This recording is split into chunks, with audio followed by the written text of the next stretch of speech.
At first, all the arrangements for building the Tower of Babel were characterized by fairly good order.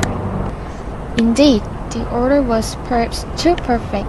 Too much thought was taken for guides, interpreters, accommodation for the workmen, and roads for communication, as if there were centuries before one to do the work in. In fact, the general opinion at that time was that one simply could not build too slowly. A very little insistence on this would have sufficed to make one hesitate to lay the foundations at all. People argued in this way. The essential thing in the whole business is the idea of building a tower that will reach to heaven. In comparison with that idea, everything else is secondary. The idea, once seized in its magnitude, can never vanish again. So long as there are men on the earth, there will be also the irresistible desire to complete the building. That being so, however, one need have no anxiety about the future. On the contrary, human knowledge is increasing. The art of building has made progress and will make further progress. A piece of work which takes us a year may perhaps be done in half the time in another 100 years, and better done too, more enduringly. So, why exert oneself to the extreme limit of one's present powers? There would be some sense in doing that, only if it were likely that the tower could be completed in one generation. But that is beyond all hope. It is far more likely that the next generation, with their perfected knowledge, will find the work of their predecessors bad, and tear down what has been built so as to begin anew.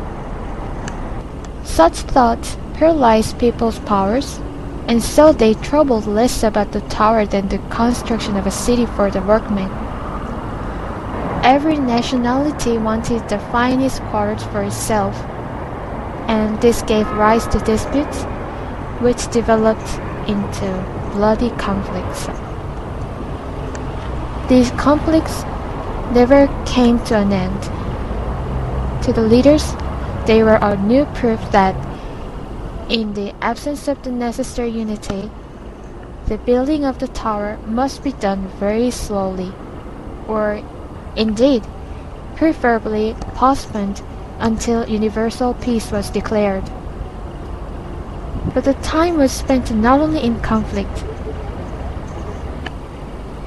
The town was embellished in the intervals, and this unfortunately enough evoked fresh envy and fresh conflict. In this fashion, the age of the first generation went past, but none of the succeeding ones showed any difference, except that technical skill increased and with it occasion for conflict.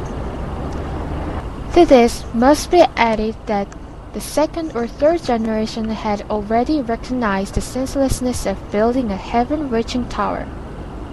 But by that time, everybody was too deeply involved to leave city.